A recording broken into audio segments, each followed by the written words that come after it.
ഇപ്പൊ ഞാൻ പാടിയ പാട്ടില്ലേ, കർത്താവ് തന്നതാണ്. ദൈവം അന്നു മുതൽ പാട്ടുകൾ തരാൻ തുടങ്ങി.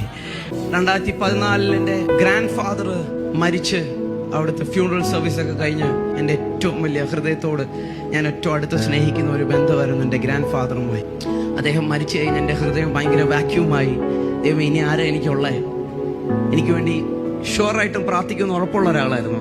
അദ്ദേഹത്തിൻ്റെ ഫ്യൂണറൽ സർവീസ് ഒക്കെ കഴിഞ്ഞ് മീറ്റിംഗ് കഴിഞ്ഞിട്ട് ആ വീട് പപ്പ എന്നാണ് ഞാൻ വിളിക്കുന്നത്.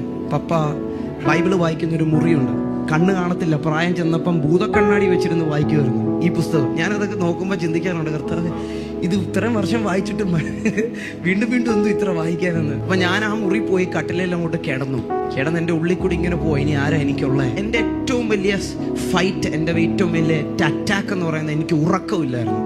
എൻ്റെ രാത്രികൾ മൊത്തം ഞാൻ ഞെട്ടി എഴുന്നേൽക്കുമായിരുന്നു, ദേഹം മൊത്തം വേർക്കുമായിരുന്നു, പാനിക് അറ്റാക്സ് വരുമായിരുന്നു, മുറിക്കകത്ത് മൊത്തം ആരോ ഉള്ളതുപോലെ ഫീൽ ചെയ്യുമായിരുന്നു. ഭയങ്കര ഭയത്തിലൂടെയാണ് ഞാൻ നടന്നത്. പക്ഷെ അന്ന് 2014 ഫ്യൂണറൽ സർവീസ് കഴിഞ്ഞിട്ട് മേളിൽ കയറിയിരുന്ന് ഉറക്കത്തിൽ ഞാൻ എൻ്റെ ലൈഫിൽ ആദ്യമായി പാട്ട് വരിയും ട്യൂണും കേൾക്കാൻ തുടങ്ങി. ഞാൻ തന്നെ വിചാരിച്ചു, ഉറക്കത്തിൽ ഞാനൊരു പുതിയ പാട്ടും വരികളും കേൾക്കാൻ തുടങ്ങി. ഇപ്പൊ ഞാൻ പാടിയ പാട്ടില്ലേ, കർത്താവ് തന്നതാ. കർത്താവ് തന്നതാന്ന് പറഞ്ഞ എവിടെങ്കിലും ഇരുന്ന് എഴുതിയ കാര്യമല്ല പറഞ്ഞേ. ദൈവം അന്നു മുതൽ പാട്ടുകൾ തരാൻ തുടങ്ങി. എൻ്റെ ഉറക്കത്തെയാണ് ദൈവം പിശാച് നശിപ്പിക്കാൻ ശ്രമിച്ചെങ്കിൽ അതേ ഉറക്കം തന്നെ എൻ്റെ ഏറ്റവും വലിയ അനുഗ്രഹമായി കർത്താവ് മാറ്റി. എത്ര പേരാ ആ ഗാനം ഒന്ന് പാടും? യേശുവേ അങ്ങില്ലെങ്കിൽ എൻ ജീവിതം വെറും ശൂന്യമേ, യേശുവേ അങ്ങിലലിയുവാ എന്നെ മുഴുവനായി,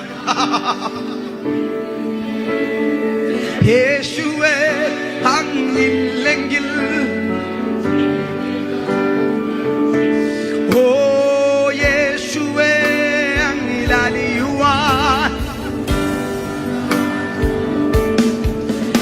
എന്നെ മുറ്റും നീ കഴുകേ,